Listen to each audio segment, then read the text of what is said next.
मित्रों, हमने management of cooperative institution के तहत शीर्ष बैंक को पढ़ा और शीर्ष बैंक की प्रबंध व्यवस्था क्या है, उसकी आवश्यकता क्यों है, उसकी सदस्यता कैसे ली जा सकती है, इन सब के बारे में हमने बात की। आज हम शीर्ष बैंकों के कार्य क्या हैं उस पर कुछ बात करेंगे और उसके अलावा अन्य कुछ बातें और करेंगे। तो शीर्ष बैंकों के कार्य।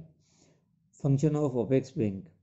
रिजर्व बैंक ऑफ इंडिया के अनुसार राज्य सहकारी बैंक राज्य विशेष के सहकारी आंदोलन की सर्वोच्च संस्था है। वह एक जिले के अतिरिक्त दूसरे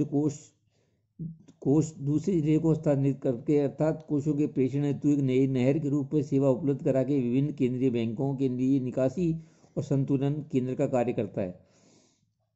केंद्रीय बैंकों की तुलना में कहीं कहीं अधिक व्यापार क्षेत्र में आंदोलन के लिए निजी दरों पर कोष आकर्षित करता है। यह बैंक केंद्रीय बैंकों के अतिरिक्त कोषों की आवश्यक होने पर उससे कहीं अधिक सुविधापूर्वक जो भी स्वयं कर पाते हैं व्यापारिक बाजारों में विनियोग करता है। शीर्ष बैंक राज्यों में प्राथमिक सहकारी समितियों, केंद्रीय एवं शहरी बैंकों के परिचालन का विशेषतः उधार लेन देनों की दरों, विभिन्न प्रलेखों के संग्रह की दरों आदि के विषय में समन्वय स्थापित कर सकता है और व्यवसाय में कुशल संचालन में सामान्य परामर्श दे सकता है। मैकलेगन समिति के अनुसार शीर्ष बैंकों का प्रमुख कार्य राज्य स्तर पर वित्तीय साधन उपलब्ध कराना है।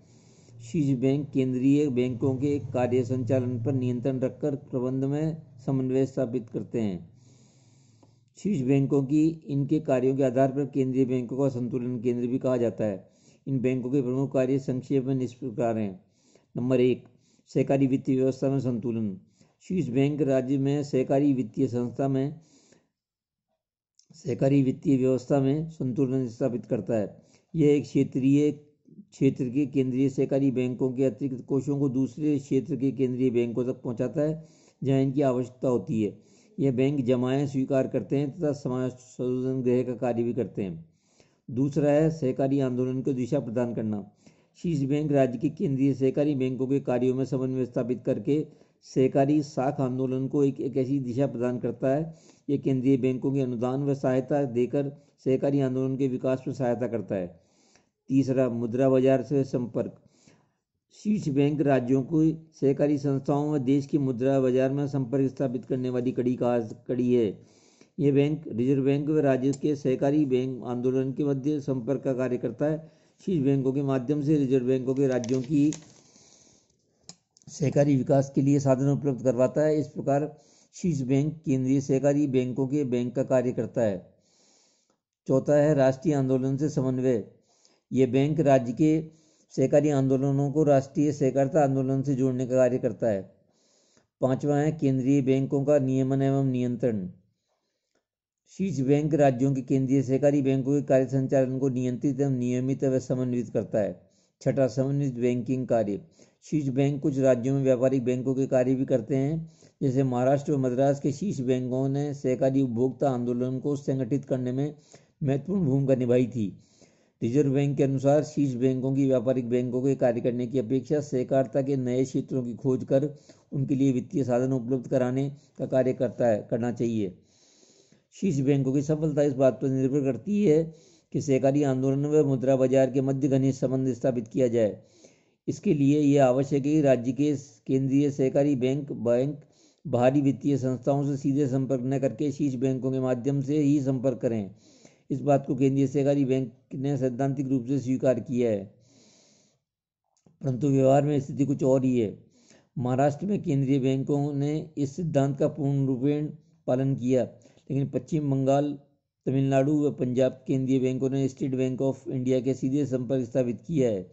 राज्य सहकारी बैंकों का कार्य केंद्रीय सहकारी बैंकों के बीच संतुलन स्थापित करना है। ऐसा तभी संभव हो सकता है जब प्रत्येक केंद्रीय बैंक परस्पर सीधा संपर्क स्थापित न कर शीर्ष बैंकों के माध्यम से व्यवहार करे। यदि केंद्रीय बैंक परस्पर सीधा आदान प्रदान करते हैं तो उनके मध्य वित्तीय संतुलन उत्पन्न हो जाता है। शीर्ष बैंकों की व्यापारिक बैंकों के कार्य नहीं करना चाहिए। मैकलेगन समिति, कलवर्ट समिति व केंद्रीय बैंकिंग जांच समिति ने इसका अध्ययन करके कहा कि शीर्ष बैंकों द्वारा व्यापारिक बैंकों के कार्य करने से कार्यों की पुनरावृत्ति होती है तथा वे एक दूसरे के क्षेत्र में रोड़ा अटकाते हैं। शीर्ष बैंकों की प्राथमिक समितियों से सीधा व्यवहार नहीं करना चाहिए। इससे केंद्रीय बैंकों की प्रगति में बाधा उत्पन्न होती है। अतः उन्हें केंद्रीय बैंकों के माध्यम से ही प्राथमिक समितियों से संपर्क स्थापित करना चाहिए। अब है कार्यशील पूंजी के स्रोत। Sources of working capital. शीर्ष बैंकों की कार्यशील पूंजी को निम्नलिखित स्रोत हैं। नंबर 1, अंश पूंजी, शेयर कैपिटल। शीर्ष बैंकों की कार्यशील पूंजी का प्रमुख साधन है अंश पूंजी। ये बैंक प्राथमिक समितियों व केंद्रीय सहकारी बैंकों की तरह ही अंश निर्गमित करके अपनी कार्यशील पूंजी की व्यवस्था करते हैं। यह केंद्रीय सहकारी बैंक व प्राथमिक समितियों को अंश निर्गमित करता है। यदि मिश्रित प्रकार के बैंक हैं तो व्यक्ति भी इनके अंश क्रय कर सकते हैं। अखिल भारतीय ग्रामीण साख सर्वेक्षण समिति की सिफारिशों को मद्देनजर रखते हुए राज्य सरकारों को अंश पूंजी में 51% हिस्सा दिया गया है। शीर्ष बैंक इस अंश पूंजी के आधार पर ऋण व जमाएं प्राप्त करते हैं। बैंकों की वित्तीय स्थिति सुदृढ़ करने के लिए पर्याप्त मात्रा में अंश पूंजी आवश्यक है। शीर्ष बैंकों की अंश पूंजी में वृद्धि करने के अथक प्रयास किए गए। इसके लिए केंद्रीय सहकारी बैंकों को ऋण देने की सीमा इनकी अंश पूंजी से जोड़ दी गई, जिसके कारण ये बैंक शीर्ष बैंक से अधिक अंश खरीदते हैं, किंतु कुल कार्यशील पूंजी में अंश पूंजी का भाग बहुत कम होता है। दूसरा है संचित व अन्य कोष, रिजर्व एंड अदर फंड्स। कार्यशील पूंजी का दूसरा महत्वपूर्ण भाग संचित व सुरक्षित कोष है। सामान्य रूप से शीर्ष बैंक को 3 प्रकार के कोषों का निर्माण करना पड़ता है। सावधिक संरक्षित कोष, स्टैच्यूटरी रिजर्व, दूसरा संदिग्ध ऋण कोष, बैड डेट्स रिजर्व, और तीसरा निवेश रक्षित कोष। इन बैंकों को अपने लाभ को एक निश्चित प्रतिशत तक इन कोषों में संचित करना पड़ता है। यह निजी पूंजी का ही एक हिस्सा है। इसके अलावा ग्रामीण साख सर्वेक्षण समिति की सिफारिश पर कृषि साख स्थायीकरण कोष का भी गठन किया जाने लगा है। इसके लिए रिजर्व बैंक मध्यकालीन ऋण प्रदान करता है। शीर्ष बैंक के लिए रिजर्व बैंक तभी सहायता प्रदान करता है जबकि इस बैंक ने ऐसा कोष स्थापित किया हो। सहकारी संगठन में निजी पूंजी का विशेष महत्व है, क्योंकि लेनदारों की जमानत इसी के आधार पर प्रदान की जाती है। इसके अतिरिक्त ये आधार कुछ उधार देने के स्वतंत्र स्रोत हैं। 1991-92 में इनके स्वयं के कोष 1125 करोड़ रुपए के थे, जो 1992-93 में बढ़कर के 1336 करोड़ रुपए हो गए। तीसरा है निक्षेप डिपॉजिट। निक्षेप या जमाएं भी कार्यशील पूंजी का महत्वपूर्ण स्रोत है। केंद्रीय सहकारी बैंक अपने तरल धन से कुछ अंश तथा अपने अतिरिक्त धन को शीर्ष बैंकों के पास जमा करा देते हैं। शीर्ष बैंक जमाकर्ताओं को उनकी अचल संपत्तियों की जमाओं पर ऋण प्रदान करते हैं। कार्यशील पूंजी में जमाओं का महत्वपूर्ण योगदान रहता है। जमाओं में वृद्धि से कार्यशील पूंजी बढ़ जाती है। यह जमा राशि चालू बचतें, स्थायी एवं अन्य खातों के माध्यम से प्राप्त होती है। जून 1993 में कुल कार्यशील पूंजी का 60% भाग जमाओं के रूप में प्राप्त हुआ है। ये जमाएं सदस्यों और गैर सदस्यों, व्यक्तियों, कंपनियों आदि से प्राप्त होती हैं। नगर पालिकाओं, शिक्षण संस्थाओं व स्थानीय मंडलों में से विशिष्ट जमाएं प्राप्त होती हैं। शीर्ष बैंकों के प्रति जनविश्वास बढ़ने से इनकी जमाओं में तीव्र गति से वृद्धि हुई है। वर्ष 1950-51 में शीर्ष बैंकों की कुल जमाएं 22 करोड़ रुपए थी, जो 1968-69 में बढ़कर के 200 करोड़ रुपए तथा 1979-80 में 1401.87 करोड़ रुपए हो गई। वर्ष 1991-92 में इनकी जमाएं 7321 करोड़ रुपए थी, जो 1994-95 में बढ़कर के 11260 करोड़ रुपए हो गई। जमाओं में वृद्धि मुख्य रूप से ब्याज दरों में वृद्धि करके नई शाखाएं खोलने तथा जनप्रन्यासों से जमाएं प्राप्त स्वीकार करने के कारण हुई। यद्यपि जमाएं में काफ़ी वृद्धि हुई है, लेकिन रिजर्व बैंक की सहायता के बिना इन बैंकों का काम नहीं चल पाता।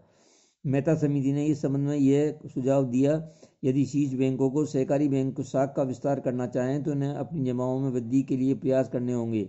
इन निक्षेपों में अधिकांश राशि सहकारी समितियां की होती है तथा व्यक्तिगत जमाओं की राशि बहुत कम होती है। सहकारी समितियों की इन अल्पकालीन जमाओं को कभी भी निकलवाया जा सकता है। बैंक इन जमाओं पर निर्भर नहीं रह सकते, अतः बैंक को व्यक्तिगत जमाओं में वृद्धि करने का प्रयास करना चाहिए। इसके बाद है ऋण लेना, बोरोइंग। ऋण भी कार्यशील पूंजी का प्रमुख स्रोत है। ऋण अधिकांशतः सरकार, रिजर्व बैंक, नाबार्ड व अन्य साधनों से प्राप्त किए जा सकते हैं। शीर्ष बैंक, रिजर्व बैंक व नाबार्ड से कम ब्याज दर पर ऋण प्राप्त करके केंद्रीय बैंकों के माध्यम से प्राथमिक स्तर पर पहुंचाते हैं। जून 1993 में कुल कार्यशील पूंजी का 24.44% भाग ऋणों के रूप में प्राप्त किया गया। शीर्ष बैंकों की अधिकांश ऋण रिजर्व बैंक व नाबार्ड प्रदान करता है। विपणन समितियां, उपभोक्ता समितियां, प्रक्रिया समितियां आदि की सहायता प्रदान करने के उद्देश्य से स्टेट बैंक ऑफ इंडिया की शीर्ष बैंकों को ऋण प्रदान करता है। इन बैंकों की राज्य सरकार की जमानत पर ऋण व अन्य अधिकांश सुविधाएं प्राप्त होती हैं। शीर्ष बैंकों ने रिजर्व बैंक से, नाबार्ड से 1991-92 में 2780 करोड़ रुपए के ऋण लिए थे, जबकि 1992 तिरानवे में यह राशि 3,471 करोड़ रुपये के बराबर हो गई। शीर्ष बैंकों के ऋण लेने की बढ़ती हुई प्रवृत्ति पर टिप्पणी करते हुए रिजर्व बैंक ने कहा, शीर्ष बैंक की जमाओं में अपर्याप्त वृद्धि उसे राज्य में संपूर्ण सहकारी आंदोलन के लिए एक संतुलन केंद्र की भूमिका निभाने से रोकती है। वह किसी साख विस्तार नहीं कर पाता, क्योंकि समुचित साख का विस्तार केवल रिजर्व बैंक द्वारा प्रदान किए गए कोषों के सहारे ही संभव हो पाता नहीं है। वह राज्य में गैर कृषि सहकारी क्षेत्र के विकास की सहायता नहीं दे पाता, क्योंकि ऐसा विकास उस सीमा पर निर्भर है जिस पर वह अपने निजी साधनों के कोष उपलब्ध कर सकता है। इन जिम्मेदारियों के संदर्भ में जो शीर्ष बैंकों पर रखी गई है वह परम आवश्यक है कि वे जमाओं को गतिशील बनाने के लिए दृढ़ निश्चय एवं सतत उत्साह के साथ प्रयास करें। शीर्ष बैंकों की कार्यशील पूंजी विगत वर्षों में उल्लेखनीय वृद्धि हुई है। 1951-52 में शीर्ष बैंकों की कार्यशील पूंजी 36.72 करोड़ रुपये थी, जो वर्ष 1960-61 में बढ़कर के 256.09 करोड़ रुपये हो गई। सन 1980-81 में इनकी कार्यशील पूंजी 2,749 करोड़ रुपये व 1991-92 में 13,349 करोड़ रुपये हो गए तथा 1994-95 में बढ़कर के 21,232 करोड़ रुपये हो गई। उपयुक्त आंकड़ों से स्पष्ट है कि शीर्ष बैंकों के कार्यशील पूंजी में निरंतर वृद्धि हुई है।